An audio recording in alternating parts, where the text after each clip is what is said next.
Imagine this, you're just minding your own business when the very people sworn to protect you become your worst nightmare.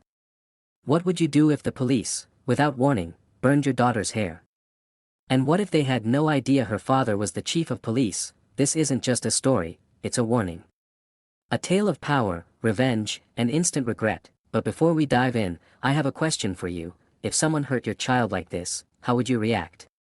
Let me know in the comments, I'm reading every single one. Also, tell me where in the world you're watching from and what time it is for you right now.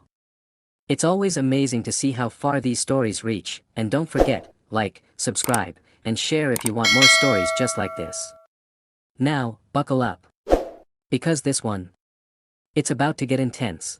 The night air was thick with the scent of hot asphalt and flashing red and blue lights that reflected off every surface in downtown Atlanta. 16-year-old Nia Carter sat in the back of a police cruiser, her wrists bound by tight handcuffs, her heart pounding so hard she thought it might break through her chest. She had done nothing wrong, yet here she was, trapped, scared, and confused. It all started just 30 minutes ago when she was walking home from her best friend's house. The streets weren't too crowded, but they weren't empty either. She had her headphones in, listening to her favorite R&B playlist, when a black and white squad car suddenly pulled up beside her. "Hey! Stop right there!" a voice barked. Startled, Nia turned and saw two officers stepping out of the vehicle. One was a burly, bald man with a thick mustache, his badge glinting under the streetlights. The other was younger, lean, and had a smirk on his face that sent a chill down her spine. "What's the problem, officers?" she asked cautiously, pulling out one of her earbuds. "You matched the description of a robbery suspect," the mustached cop growled. Nia frowned. "A robbery? I was just coming from my friend's house." "I don't." Before she could finish, the younger cop grabbed her arm roughly. "Hey!" she yelped, trying to pull away. "Don't resist," the mustached officer warned. "I'm not resisting," Nia protested, fear creeping into her voice, but it didn't matter. In the next second, she was slammed against the squad car, her arms yanked behind her back, and the cold metal of handcuffs snapped around her wrists. People on the sidewalk stopped to watch. A few pulled out their phones, recording the scene. But the cops didn't care. "Please. Call my dad," Nia pleaded. "Oh yeah?" the younger cop sneered. "And who's your daddy?" Nia bit her lip, refusing to say it. If they knew, they might let her go. But that wasn't the point. She wanted them to stop treating black kids like criminals before they knew anything about them. "Get in the car," the mustached cop grunted, shoving her inside. The cruiser door slammed shut, sealing her in. The officers got into the front seats, and the younger one turned to look at her through the metal grate. "What's with all the hair?" he snickered, staring at her thick, curly afro. Nia glared at him. "It's my hair. Why do you care?" He exchanged a look with his partner and chuckled. "Man, I bet that stuff catches fire real quick."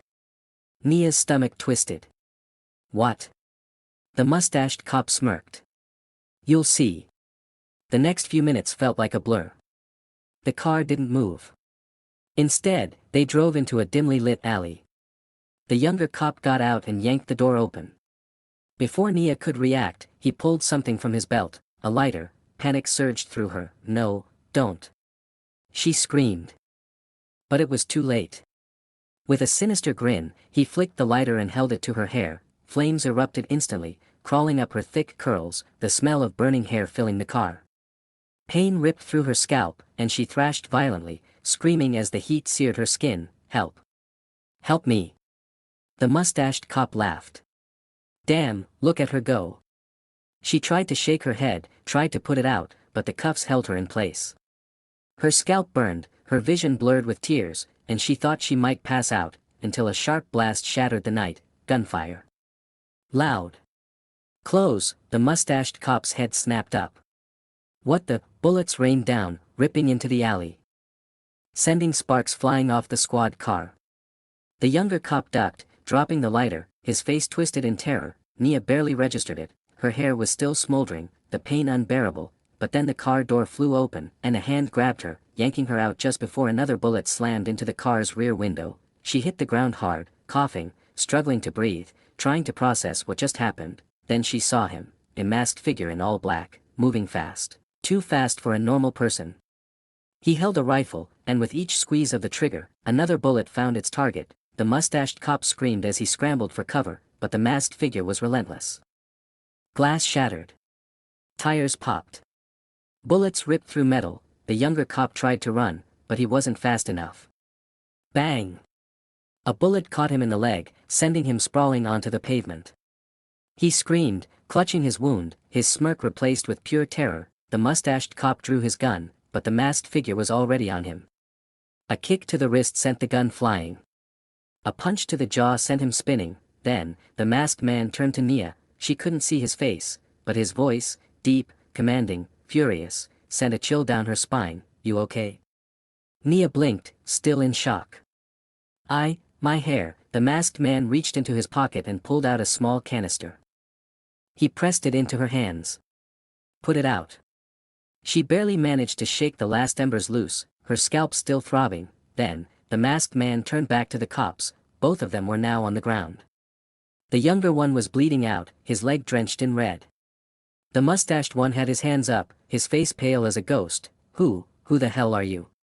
he stammered. The masked man stepped forward, his boot pressing into the cop's chest. "You just made the biggest mistake of your life," he growled. He reached up and pulled off his mask, and in that moment, Nia's heart nearly stopped. She knew that face, and so did the cops, because he was the last person they ever wanted to mess with. The alley crackled with tension, the air thick with the smell of gunpowder and burning rubber. The cops were frozen, gripping their pistols with sweaty hands.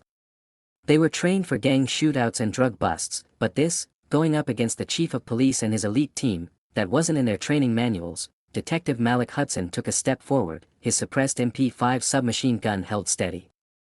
The sleek black weapon gleamed under the flickering streetlights. "We both know how this ends, fellas," Malik said, his deep voice carrying over the chaos. "Drop the guns, and no one else gets hurt." The lead officer, a middle-aged sergeant with a scar over his left brow, clenched his jaw. "You just attacked officers. That means you're under arrest, chief or not." Carter chuckled, shaking his head. "You idiots burned my daughter's hair and expected to walk away." His voice dropped to a growl, his eyes blazing. "I don't get arrested. I do the arresting." The mustached cop, his nose still dripping blood, gasped for air. "Call for backup." He wheezed. One of the younger officers fumbled for his radio, but he never got the chance. A single suppressed shot rang out. The radio exploded in his hand, pieces of shattered plastic cutting into his palm. He screamed, clutching his bleeding fingers. All heads snapped toward Malik, who barely looked impressed as he lowered his gun. "That was a warning shot," Malik said smoothly. "Next one goes between your eyes." The younger cop whimpered, his pistol trembling in his hands. Nia's breathing was shallow as she watched everything unfold. She had never seen her father in action like this. Sure, she knew he was powerful, but this was something else. The officers were trapped. Outgunned. And they knew it. Chief Carter took another step forward, his boots crunching against the glass. His shadow stretched long across the pavement. "You have two choices," he said calmly. "Drop your weapons and live to see another day." He cocked his Glock 19, chambering around. "Or test your luck." Silence, for a moment. The only sound was the distant wail of sirens somewhere in the city. Then, one of the officers cracked, his gun clattered to the ground, then another, and another, until only the lead sergeant remained armed, his jaw tight, sweat beading down his temple. His fingers flexed around the grip of his .40 caliber Smith Wesson. "You'll never get away with this," he spat. Carter grinned. "I already have." The sergeant's nostrils flared. He was about to do something stupid. Nia could feel it, and sure enough, he went for his gun, but Carter was faster. A single shot rang out. The sergeant jerked as the bullet ripped through his shoulder, spinning him sideways. He hit the ground hard. His gun skidding away. "Arg." He groaned, clutching his arm. "Idiot," Carter muttered. Malik gestured to his men, and two of them moved forward, swiftly disarming the remaining officers. The mustached cop, his face still bloodied, looked up at Carter, eyes desperate. Please," he stammered.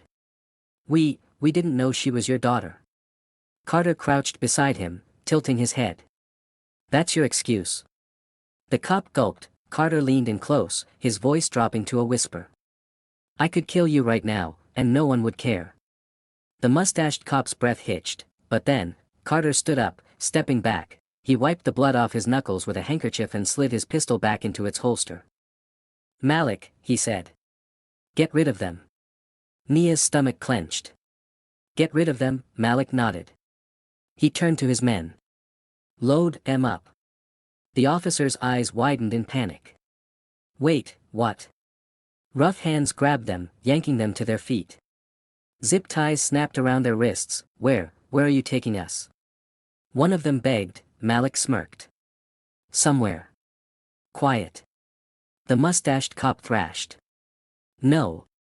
No, please." A fist slammed into his gut, knocking the wind out of him. Malik turned back to Carter. "What about the girl?" Carter's gaze softened as he looked at Nia. "She comes with me." "But, Dad," he cut her off with a raised hand. "Not now, Nia." Her lips pressed together. But she knew better than to argue. Carter turned back to Malik. "I'll meet you at the safe house." Malik nodded. "Understood." Carter grabbed Nia's hand and led her through the alley. Behind them, Malik's men shoved the captured officers into a black van. The last thing Nia heard before the doors slammed shut was the sound of their muffled screams. The alley faded behind them as Chief Carter pulled Nia through the dimly lit streets. His grip was firm, his pace urgent. Nia's mind was still spinning from what had just happened. Gunfire. A full-on standoff. And now. Those cops were just gone. Her father's men had dragged them away like trash. Her stomach twisted. "Dad. What are you going to do to them?" she asked hesitantly. Carter didn't slow down. "That's not your concern, Nia." "Not my concern," she repeated, her voice rising. "They burned my hair." "I deserve to know." Carter stopped so suddenly that Nia nearly stumbled. He turned to face her, his eyes dark as a brewing storm. "You deserve justice," he said. "And you'll get it. But you don't need to see what that justice looks like." She shivered under his gaze. Before she could respond, Carter's radio buzzed. "Boss." It was Malik's voice, tense and alert. "We've got a problem." Carter pressed the earpiece in deeper. "Talk." "We're being tailed." Nia's heart skipped. "By who?" Carter asked, already moving again, leading Nia towards a sleek black Dodge Charger parked in the shadows, unmarked cars. "3 of them," Malik answered. "Could be internal affairs. Could be them."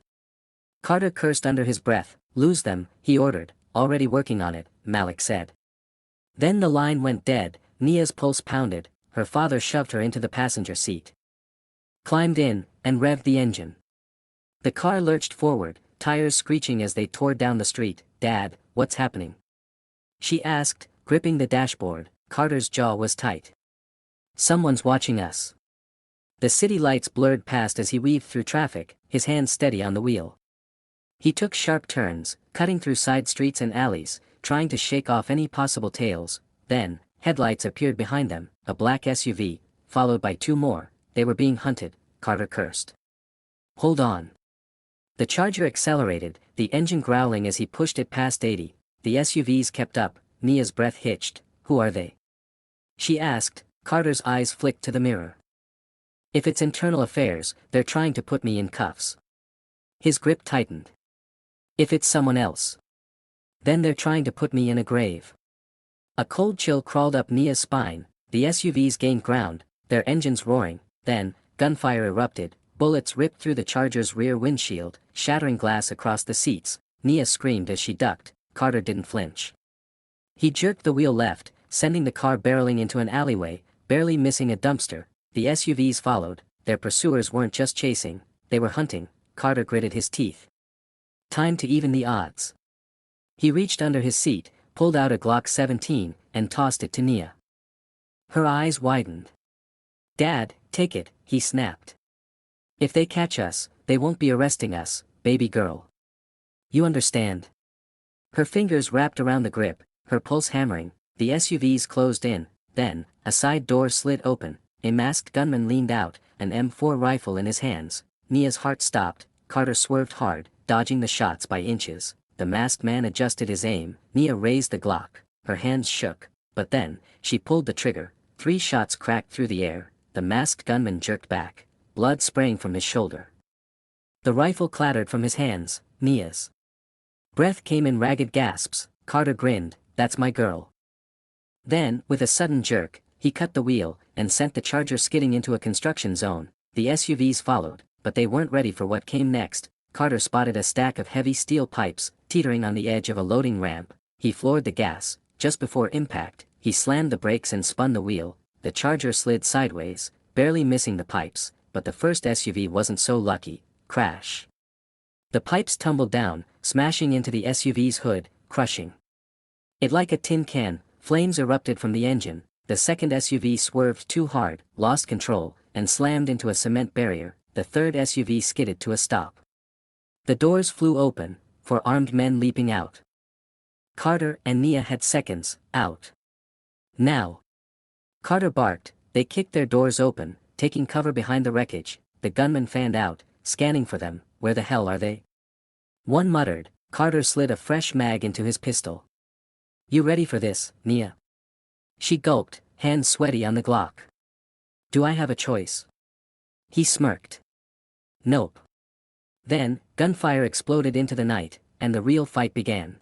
Bullets tore through the wrecked vehicles, sparks flying as metal twisted and shattered. Nia ducked low, pressing her back against the overturned door of the Charger. Her fingers trembled around the grip of the Glock, her breath coming in fast, shallow gulps. Carter crouched beside her, his expression hard as steel. He peeked over the hood, just in time to see one of the gunmen sprinting toward them. Carter fired twice. The man jerked back, a bullet slamming into his chest. He collapsed, motionless, but there were 3 more. One of them, a tall figure with a tactical vest, barked orders, "Flank them." Now. 2 gunmen split off, one circling left, the other right. Nia's heartbeat hammered. Carter muttered, "They're trying to box us in." Nia swallowed hard. "What do we do?" Carter's lips curled into a wicked grin, "We break the box." Then, he moved. Carter vaulted over the hood, rolling into the open, guns blazing. His shots found their targets. The flanking gunman on the left staggered back, clutching his gut, then collapsed. The other one, still coming. Nia's pulse spiked. The gunman raised an MP5 submachine gun, his finger tightening on the trigger. Nia didn't think. She raised the Glock and fired. The first bullet missed, but the second cracked into his shoulder. The man spun from the impact, his MP5 falling from his grip. Carter finished him off with a shot to the chest. Silence, for half a second, then, more headlights. 2 more black SUVs ripped into the lot, tires screeching, doors flew open, more armed figures spilled out. Nia's blood ran cold. "Dad, I see them," Carter said, eyes scanning. He turned to her. "You trust me?" Nia nodded, "Then follow me." He grabbed her wrist, pulling her toward the construction scaffolding at the edge of the lot. Gunfire exploded behind them, bullets tearing up the pavement. They ran. Nia's legs burned, but she kept up. The scaffolding loomed ahead, a tangled web of steel beams and ladders, stretching toward a half-built high-rise. Carter grabbed the first ladder. "Climb. Now." Nia hesitated, then scrambled up. Carter followed, pistol in hand. Below them, the gunmen spread out, scanning the area. One of them spotted them. "There." Up the scaffolding.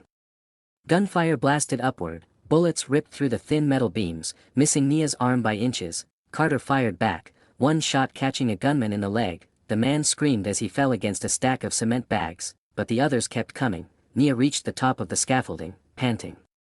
Carter hauled himself up after her. "Where now?" She gasped. Carter looked around. No exits, just a sheer drop to the street. 4 stories below. "Guess we're fighting," he muttered. The gunmen were climbing after them. A rope hung nearby, probably used by construction workers earlier. Carter grabbed it, testing the weight. Then, a bullet whizzed past his face, slicing his cheek. Nia flinched. The gunmen were on the scaffolding now, moving fast. "Dad." Carter didn't hesitate. He grabbed Nia, and jumped. They plummeted. Wind ripped through Nia's hair as her stomach lurched. At the last second, Carter yanked the rope hard, slowing their descent. They swung outward, then crashed through a second-floor window of the construction site. Glass exploded around them as they tumbled onto the concrete floor inside. Nia groaned. Carter was already on his feet. He grabbed Nia's hand and yanked her up. "We're not safe yet."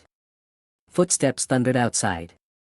The gunmen were coming in. Carter reloaded. His face was set like stone. "Get behind me," he ordered. The first gunman stepped through the shattered window, and Carter shot him in the head. the man dropped instantly. More footsteps, more gunmen. Carter fired again. One went down, clutching his knee.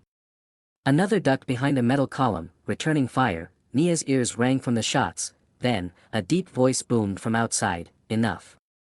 Everything froze, even Carter stiffened. The gunmen lowered their weapons. A figure stepped through the dust and smoke, tall, powerful, wearing a black trench coat. His eyes locked onto Carter, and then, he smirked. "I was wondering when I'd get to see you again," he said. Carter's jaw clenched. "Vincent."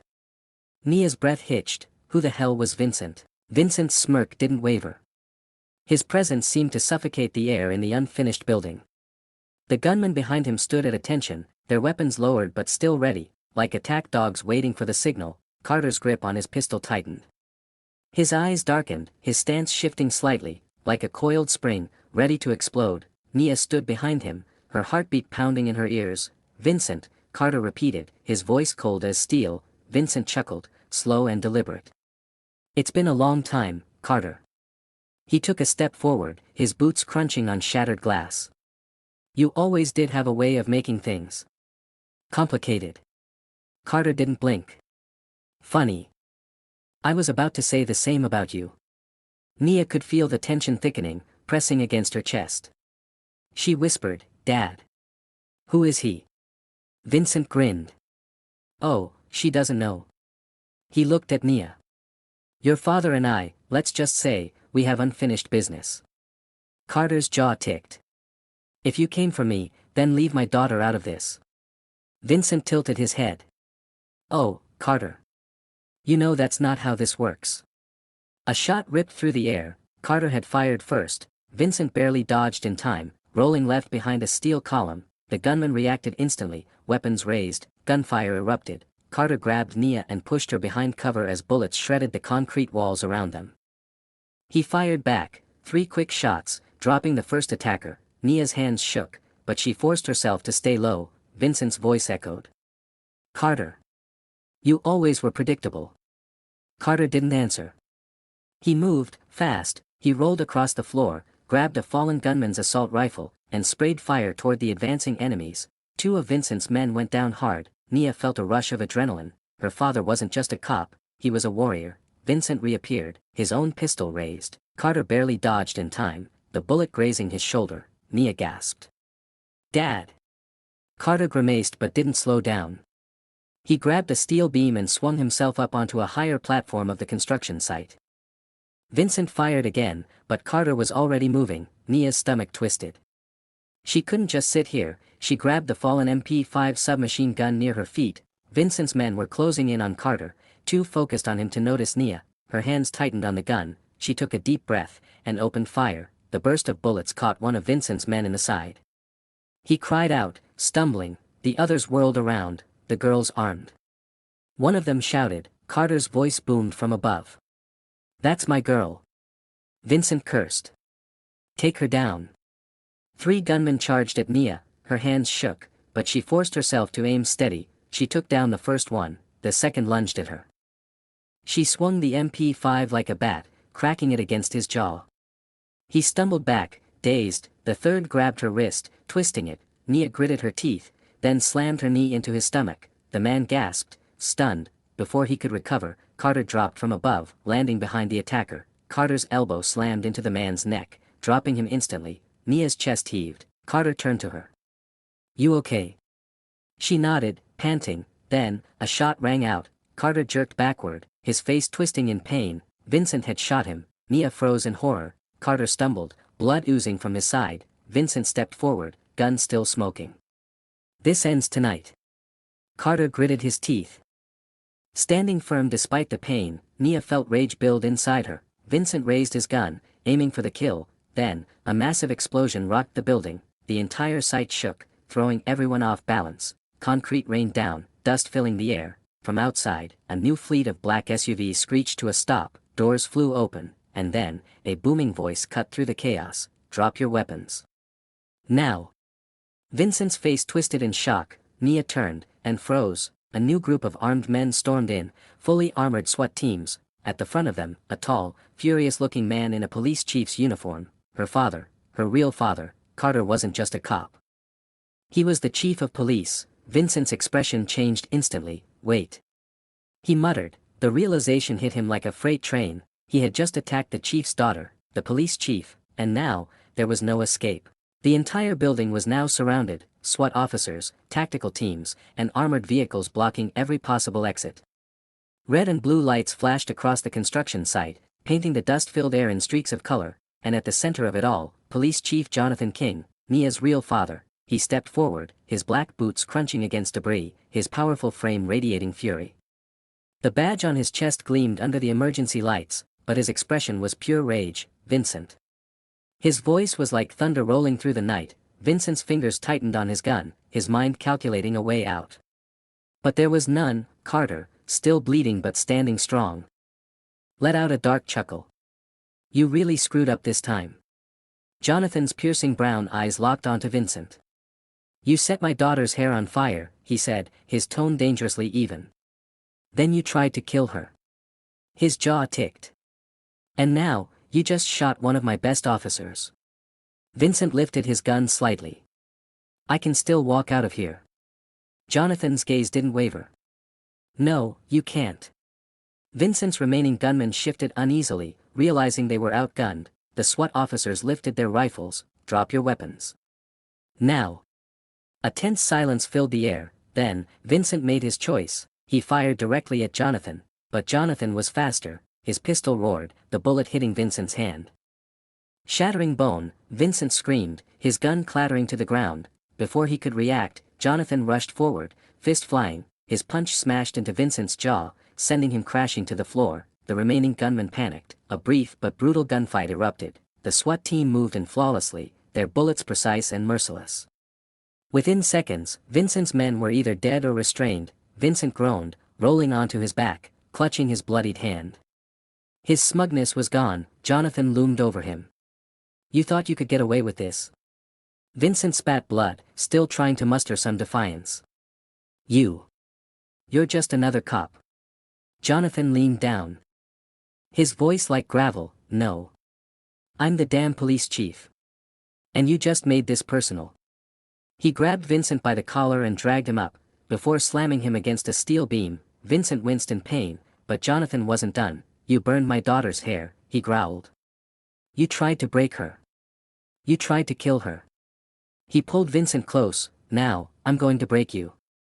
Then, Jonathan swung again. Vincent's nose snapped, blood gushing down his face. Nia watched, her chest rising and falling, her body still buzzing with adrenaline. She had never seen her father like this, but she had never felt safer in her life. Vincent sagged, barely conscious, his body slumping against the steel beam. Jonathan turned to the SWAT officers. Arrest him. The officers moved in, snapping cuffs onto Vincent's limp wrists. Carter let out a pained grunt, clutching his bleeding side. Jonathan turned to him. You did good, Carter. Carter chuckled weakly. Remind me to never get on your bad side, Chief. Jonathan smirked, then turned to Nia, his expression softened. Nia met his gaze, feeling the weight of everything that had just happened. Then, she ran to him. Jonathan caught her in his arms, holding her tight. I got you, baby, he whispered. I got you. Nia buried her face in his chest, feeling safe for the first time since the nightmare began. Then she pulled back. Looking up at him. I shot someone. Jonathan studied her, then gave a small nod. And you survived. His voice was gentle but firm. You're stronger than you know. Nia swallowed hard, tears burning in her eyes. I thought I was going to die. Jonathan wiped a stray tear from her cheek. Not while I'm still breathing. The tension in the air finally eased, the SWAT officers securing the area. The nightmare was over. Vincent was done, and now, Nia knew exactly who she was. Not just a scared girl, not just a victim. She was Nia King, daughter of the police chief, and nobody would ever try to break her again. Wow! What a story! I hope you all enjoyed this intense and action-packed tale. Now, tell me, what was your favorite part? And how do you think the police should have been punished for what they did? Let me know in the comments. If you haven't already, make sure to like, subscribe, and share so you never miss another story like this. Your support helps keep these powerful stories coming. Thank you for watching, and I'll see you in the next one.